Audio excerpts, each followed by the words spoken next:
Hey guys, welcome to the channel. My name is Ivan, and in today's video I'll be showing you a watch that I got from Aliexpress.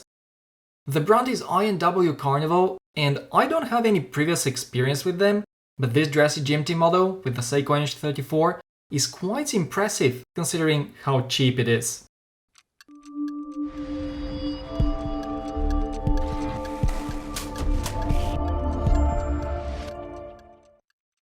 If you end up interested in getting this watch, check the link in the description below. You can purchase it from the high-end watches store on Aliexpress.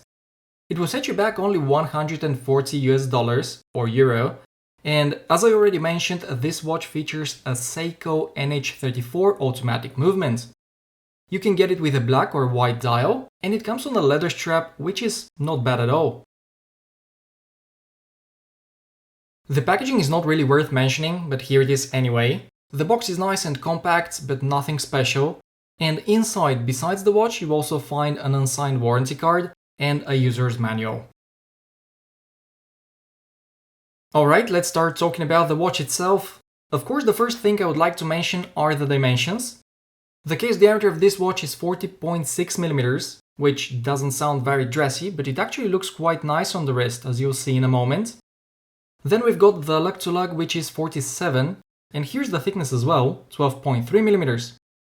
Unfortunately, the lug width is 21mm, so I won't be able to show you how it looks like on a different strap, as I don't have any. Finally guys, here it is on my 17cm or 6.7-inch wrist.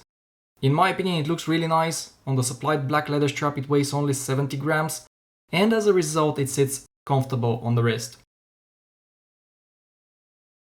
Here is a quick size comparison with my Orient Envoy, which is even bigger than the I&W in terms of case diameter and lug to lug.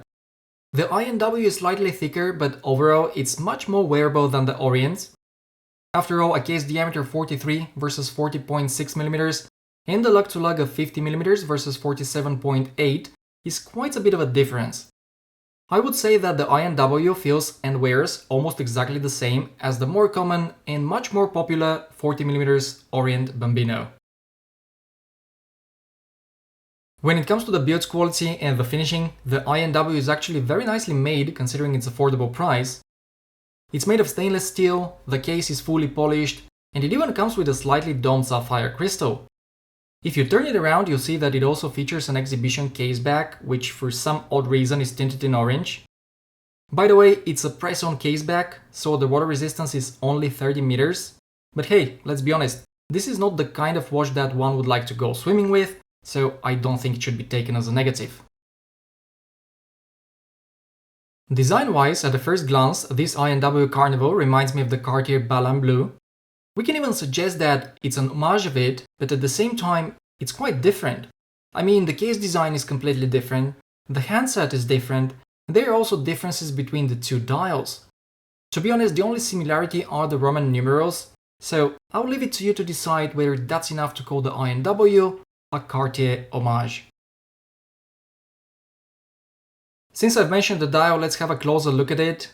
I'm telling you straight away guys, it's pretty good, and to be honest, it's better than what I expected. There are no imperfections, the printing is sharp, and the center of the dial is textured with guilloche pattern.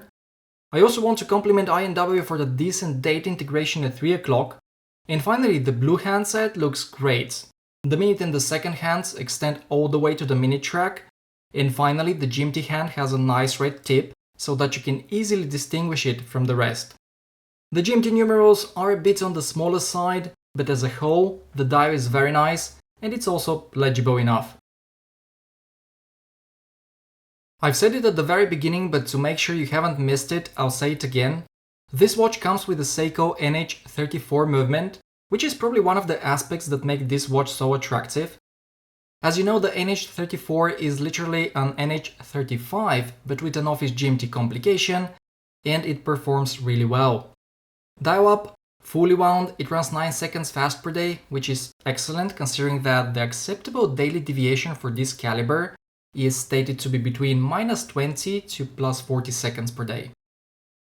As I showed you a moment ago, the movement can be seen through the orange tinted exhibition case back, which to be honest looks a bit weird, but it's not something I think we should be complaining about.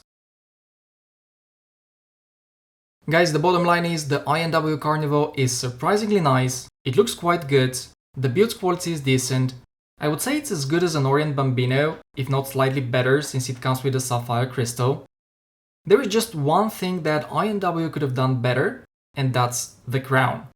It's a bit smaller and as a result a bit uncomfortable to operate, but other than that, this watch is a fantastic value for money. Yes, there are similarly priced options on Aliexpress, but most of them are divers. So if you're looking for an office watch with a GMT complication and a dressier design, this I&W is a solid offering in my opinion that you may want to consider. Thank you for watching everyone, let me know in the comments below what you think about this watch, and if it's not your cup of tea or you simply want to watch another watch review, have a look at the Phoebus Eagle Ray I reviewed last week. Take care guys, I'll see you in the next one.